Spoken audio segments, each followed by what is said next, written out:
Assalamualaikum warahmatullahi wabarakatuh. Selamat siang.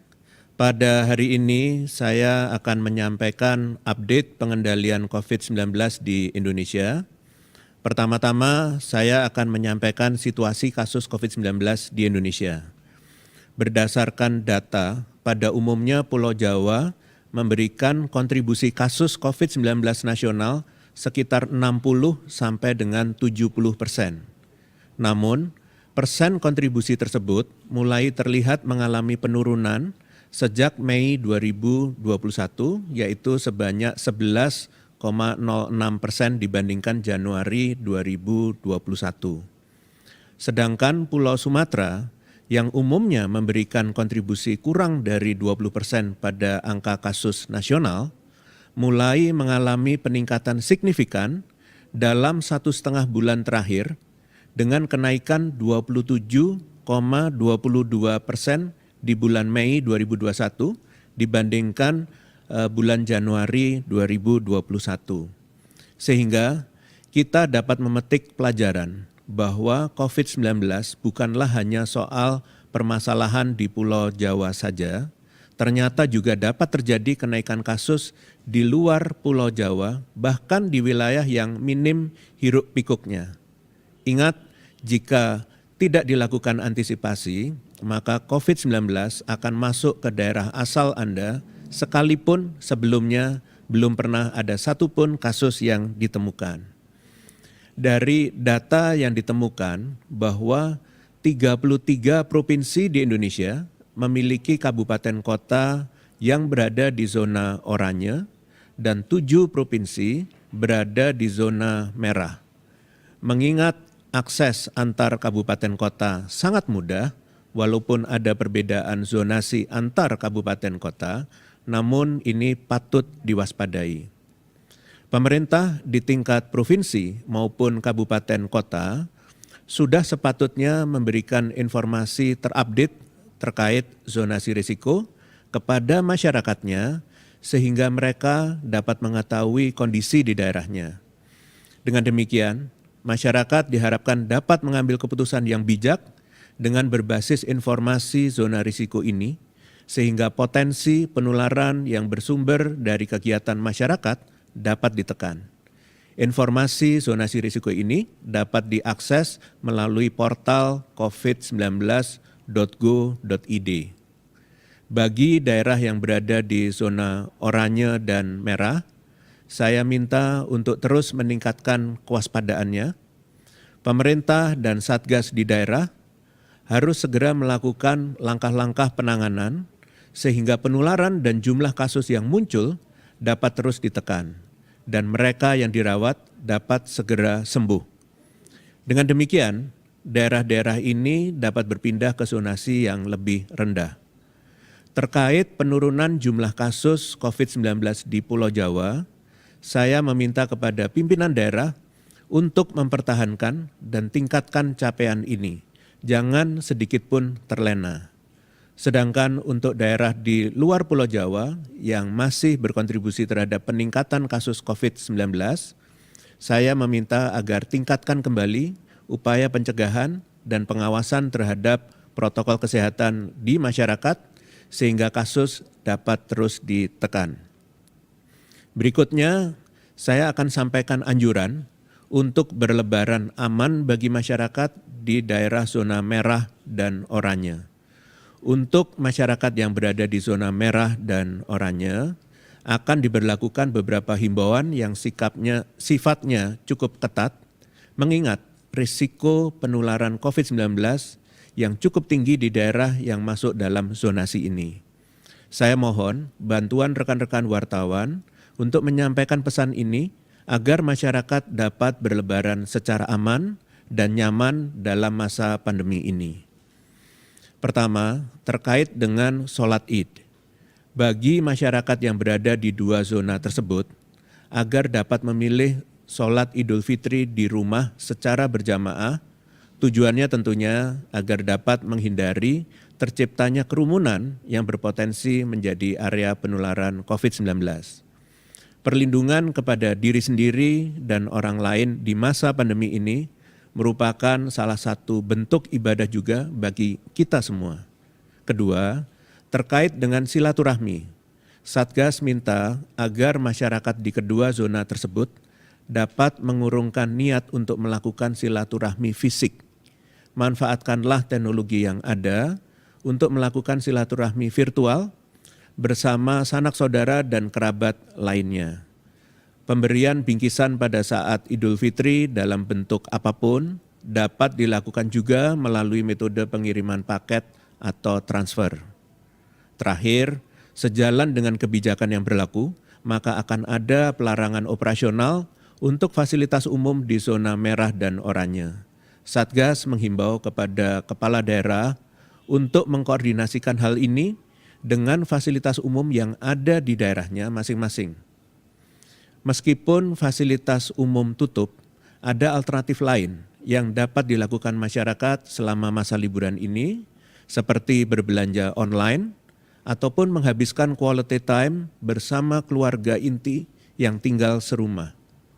Satgas memahami situasi ini mungkin tampak tidak ideal, apalagi mengingat kita ingin bermaaf-maafan secara langsung dengan orang terdekat, namun semua bentuk pencegahan ini merupakan bagian penting dari usaha kita untuk mempercepat penyelesaian COVID-19 di Indonesia.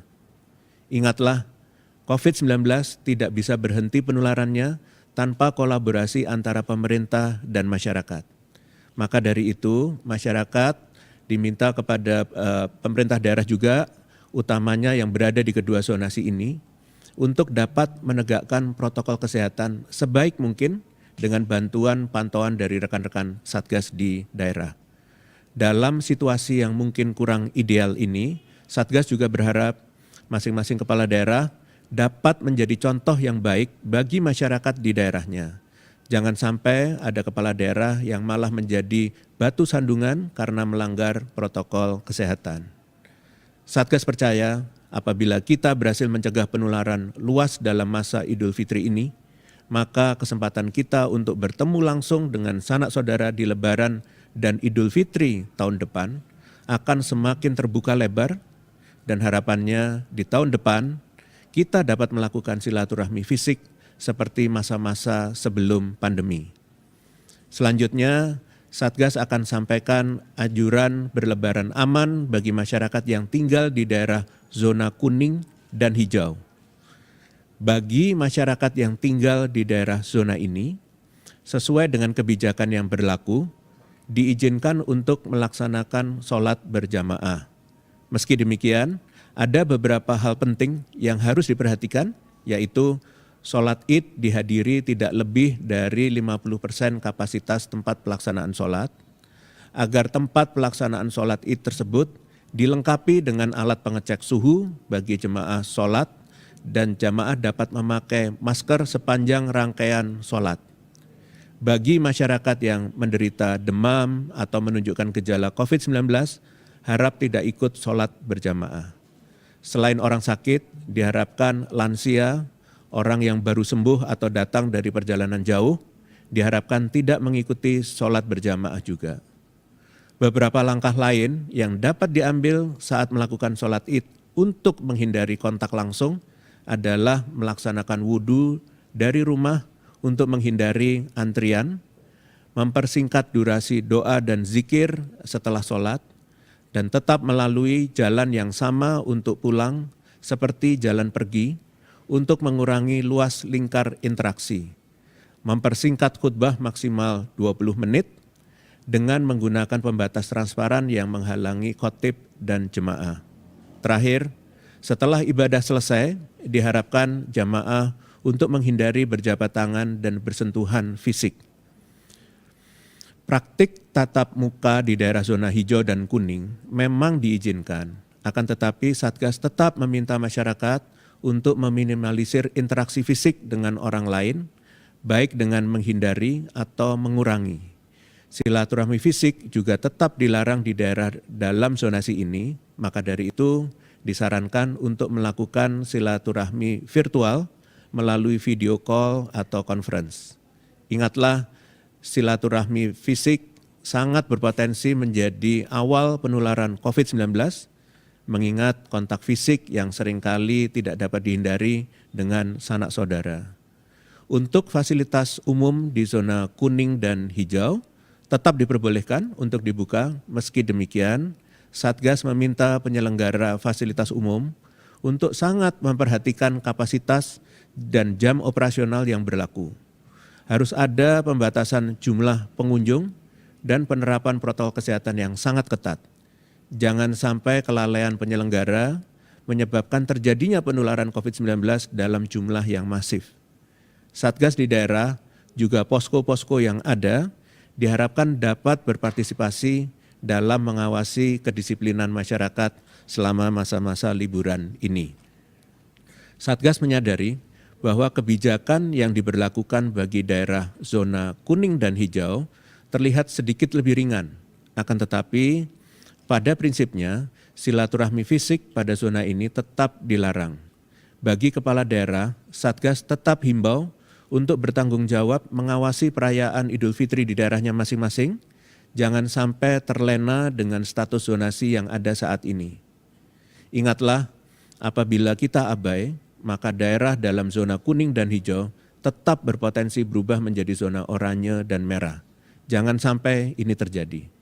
Sebagai penutup, pemerintah menyadari dalam penerapan kebijakan peniadaan mudik tidak sepenuhnya sempurna. Namun demikian, kebijakan peniadaan mudik tetap dilaksanakan sesuai dengan peraturan yang berlaku, serta juga pemerintah akan mengantisipasi arus balik pasca Idul Fitri. Oleh karena itu, pemerintah terus meningkatkan koordinasi dan kerjasama lintas kementerian dan lembaga dengan pengetatan mobilitas melalui surat tes negatif COVID-19 yang sampelnya diambil dalam kurun waktu 1 kali 24 jam untuk seluruh moda transportasi dari tanggal 18 sampai 24 Mei 2021. Kemudian pemerintah juga akan menggiatkan kegiatan tes kesehatan secara acak di berbagai titik strategis. Saya meminta kepada seluruh masyarakat Indonesia untuk dapat memanfaatkan waktu yang mustajab ini untuk berdoa kepada Tuhan Yang Maha Esa untuk membebaskan Indonesia dari pandemi COVID-19, sehingga Ramadan dan Idul Fitri pada tahun selanjutnya dapat diselenggarakan secara normal dan tanpa bayang-bayang pandemi COVID-19. Namun demikian, doa yang dipanjatkan juga harus diikuti dengan usaha.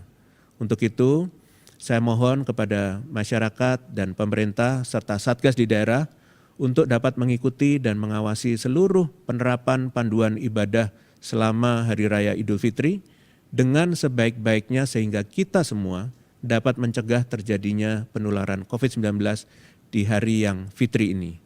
Sebagai penutup, saya selaku juru bicara Satgas Penanganan COVID-19 mengucapkan selamat Hari Raya Idul Fitri 1 Syawal 1442 Hijriah, minal aidin wal faizin, mohon maaf lahir dan batin.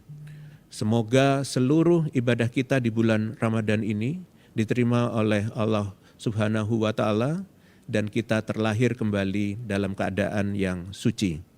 Terima kasih. Wassalamualaikum warahmatullahi wabarakatuh.